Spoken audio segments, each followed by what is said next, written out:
Hey friends, welcome back to my YouTube channel Finance Fortune. My name is doctor Hardik Shah.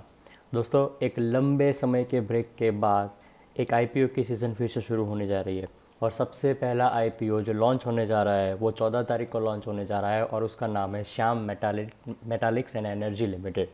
दोस्तों, ये company के advantages और disadvantages के बारे में मैं आपके साथ बात करने वाला हूँ। कंपनी के फाइनेंशियल्स मतलब रेवेन्यू और प्रॉफिट एंड लॉस अकाउंट के बारे में बात करने वाला हूँ। उसके साथ साथ कुछ और फाइनेंशियल इन्फॉर्मेशन आपके साथ शेयर करने वाला हूँ और लास्ट में मैं आपको ये रिकमेंडेशन देने वाला हूँ कि क्या आपको आपके पैसे ये पर्टिकुलर कंपनी के आईपीओ के अंदर लगाने चाहिए कि नहीं लगाने चाहिए। दोस्तों, अगर आपने अभी तक मेरे चैनल को सब्सक्राइब नहीं किया हुआ है तो प्लीज़ सब्सक्राइब बटन को क्लिक करो और बेल आइकन को दबाना मत भूलना, ताकि जितने भी मेरे फ्यूचर के वीडियो आने वाले हैं उसका नोटिफिकेशन आपको पहले मिल जाए। तो दोस्तों, चलिए शुरू करते हैं आज के आईपीओ का ये एनालिसिस। दोस्तों, आज हम बात करने वाले हैं Shyam Metallics and Energy limited.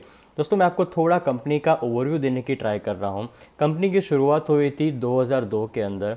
This company is India's leading integrated metal producer company. मैं मेटल प्रोड्यूसर कंपनी कौन कौन सी है जो अभी इंडिया के अंदर बहुत अच्छा काम कर रही है उसके बारे में आपको कुछ नाम बताने की कोशिश कर रहा हूँ। फ्रेंड्स, टाटा स्टील का नाम आपने सुना होगा। उसके साथ साथ आपने Jindal steel, steel Authority of India, JSW steel, ये सारी जो कंपनीज़ हैं जो दिग्गज कंपनियां कहलाई जाती है स्टील इंडस्ट्री के अंदर, तो ये पर्टिकुलर कंपनी वो ऐसी कंपिटिटर्स के साथ compete करने जा रही है और 2002 से इंटीग्रेटेड और ऑलरेडी वो कंपनी शुरू हो चुकी है।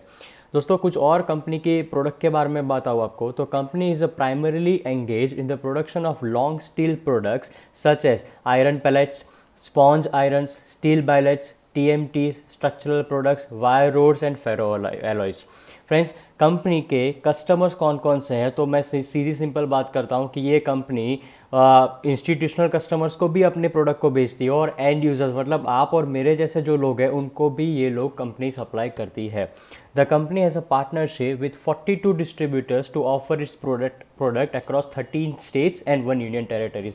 इनका प्रोडक्शन का जो डिस्ट्रीब्यूशन का जो नेटवर्क है वो बहुत ही अच्छा पूरे इंडिया के अंदर फैला हुआ है। ना कि पूरे इंडिया के अंदर, ये लोगों ने यूएस और बाकी फॉरेन कंट्रीज़ के अंदर भी अच्छा अपना डिस्ट्रीब्यूशन नेटवर्क को जमा के रखा हुआ है। अगर मैं मैन्युफैक्चरिंग प्लांट्स की बात करूं तो करंटली इंडिया के अंदर 3 मैन्युफैक्चरिंग प्लांट है, 2 वेस्ट बंगाल के अंदर है और एक उड़ीसा के अंदर ऑलरेडी उनके मैन्युफैक्चरिंग प्लांट्स चल रहे हैं। दोस्तों, आगे बढ़ते हैं। मैं आपके साथ कंपनी के फाइनेंशियल्स की डिटेल शेयर कर रहा हूं। अगर मैं रेवेन्यू की बात करूं तो मार्च 2018 के अंदर 39,203 मिलियन का रेवेन्यू जनरेट हुआ था, जो बढ़कर हुआ 46,845 इन मार्च 2019।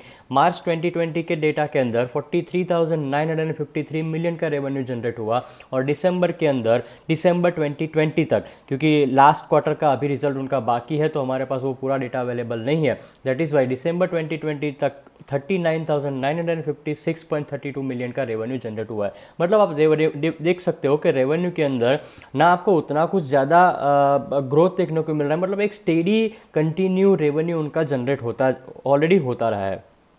रेवेन्यू के बेस पर अगर मैं आपको प्रॉफिट आफ्टर टैक्स की बात करूं तो प्रॉफिट आफ्टर टैक्स आप देख सकते हो कि मार्च 2018 के अंदर they have a profit of 5,280 million which increase to 67.83 million in March 2019 और मार्च 2020 और दिसंबर 2020 तक आते आते उनका जो प्रॉफिट आफ्टर टैक्स निकल के आया हुआ है 4,563.21। मतलब रेवेन्यू के साथ साथ आप प्रॉफिट भी देख सकते हो कि ऑलमोस्ट स्टेडी ग्रोथ के साथ बढ़ रहा है। तो फाइनेंशियल्स के अंदर तो इट्स ओके, कोई प्रॉब्लम नहीं दिख रहा है अभी तक।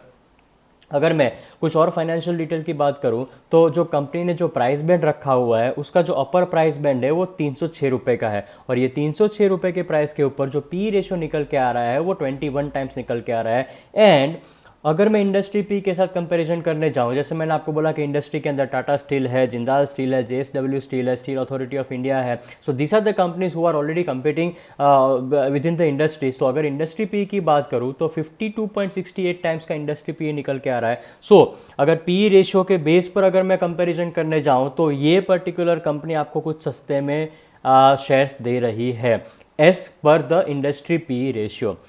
अगर मैं ईपीएस की बात करूं तो पिछले साल का जो ईपीएस निकल के आया था वो 14.57 रुपीज़ पर शेयर निकल के आया था एंड पिछले 3 साल की अगर मैं वेटेड एवरेज ईपीएस की बात करूँ तो दैट कम्स अराउंड 19 रुपीज़ के आसपास, 18.93, मतलब 19 रुपीज़ के आसपास उनका ईपीएस निकल के आया हुआ है।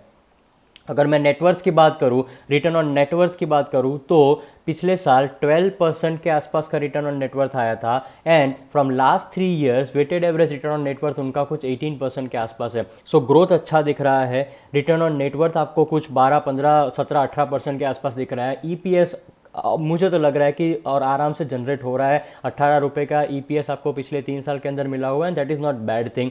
P ratio as compare to industry थोड़ा सस्ता है, सो वो भी हमारे लिए एक एडवांटेज की बात हो गई।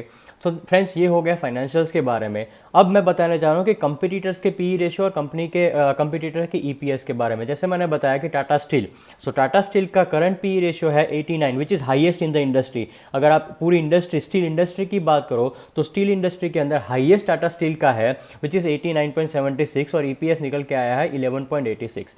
JSW steel 43.39 and EPS 16 Jindal steel का ईपीएस नेगेटिव आया है just because of only one reason, कि उनका प्रॉफिट आफ्टर टैक्स जो था वो लास्ट ईयर का जो था वो नेगेटिव था।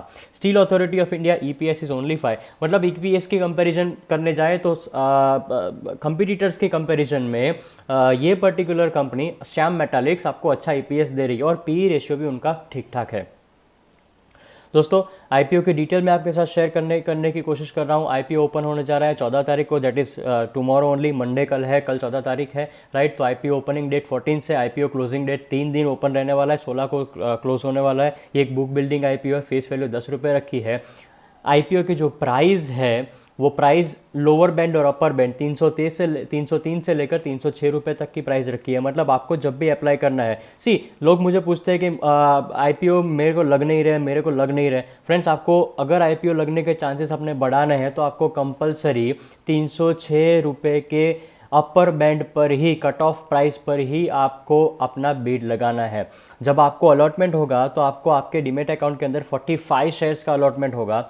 ये टोटल इश्यू जो साइज़ है वो 909 करोड़ का इश्यू साइज़ है, उसमें से कुछ 657 करोड़ फ्रेश इश्यू है, और कंपनी के जो प्रमोटर्स है वो अपने 252 करोड़ के आसपास के शेयर ऑफर फॉर सेल के लिए रखे हुए हैं। मतलब 909 करोड़ में से फ्रेश इश्यू 657 करोड़ और offer for sale 252 crore.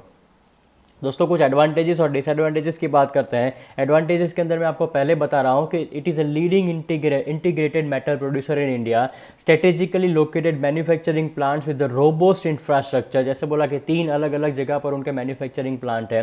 They have a diversified product portfolio. मैंने आपको कौन कौन सी प्रोडक्ट है, टीएमटीज एंड फेरी अलॉय, बहुत सारे ऐसी प्रोडक्ट है जो डाइवर्सिफिकेशन देती है उनको, और उनका जो स्ट्रॉन्ग फाइनेंशियल परफॉर्मेंस और डिस्ट्रीब्यूशन नेटवर्क, ये 3-4 चीज़ें हैं जो एकदम एडवांटेज निकल के आ रहे हैं।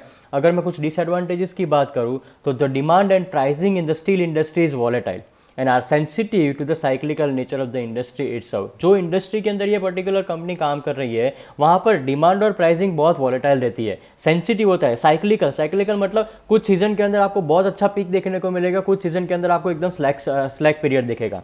सो number 1 disadvantage is that. Number 2, as we already know कि कोविड-19 का पैंडमिक सभी जगह पर हिट किया हुआ है, तो स्टील इंडस्ट्री भी उसमें कोई बाकी नहीं रहे हुए है।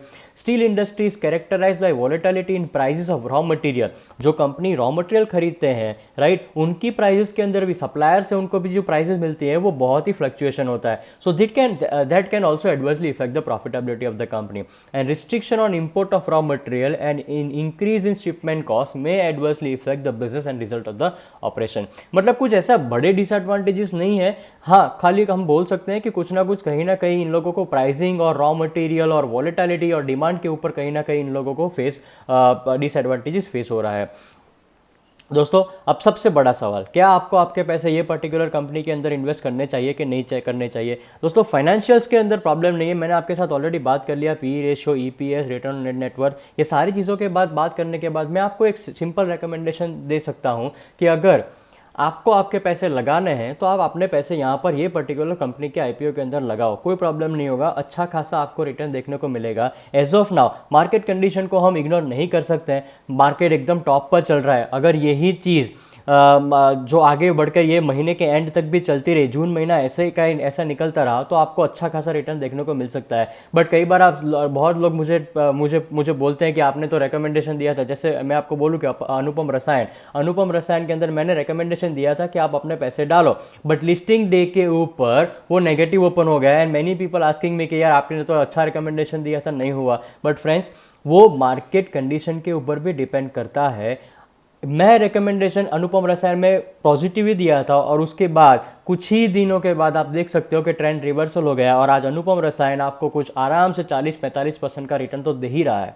सो फ्रेंड्स, मार्केट कंडीशन को इग्नोर नहीं करना है, आपको आपकी रिस्क कैपेसिटी को प्लीज देखना है कि आप रिस्क लेने के लिए तैयार हो। मेरा रिकमेंडेशन, मैं खुद अपने पैसे ये पर्टिकुलर आईपीओ के अंदर लगाने वाला हूँ, 100% लगाने वाला हूँ, राइट। तो फ्रेंड्स, मेरा अनुमान ये है कि जब भी आपको अलॉटमेंट मिलेगा और मार्केट में लिस्टिंग होगा, तो मेरे एक्सपेक्टेशन के मुताबिक listing day gain, I am not talking about the long term gain, मैं अभी तो आपको लिस्टिंग गेन की बात कर रहा हूँ।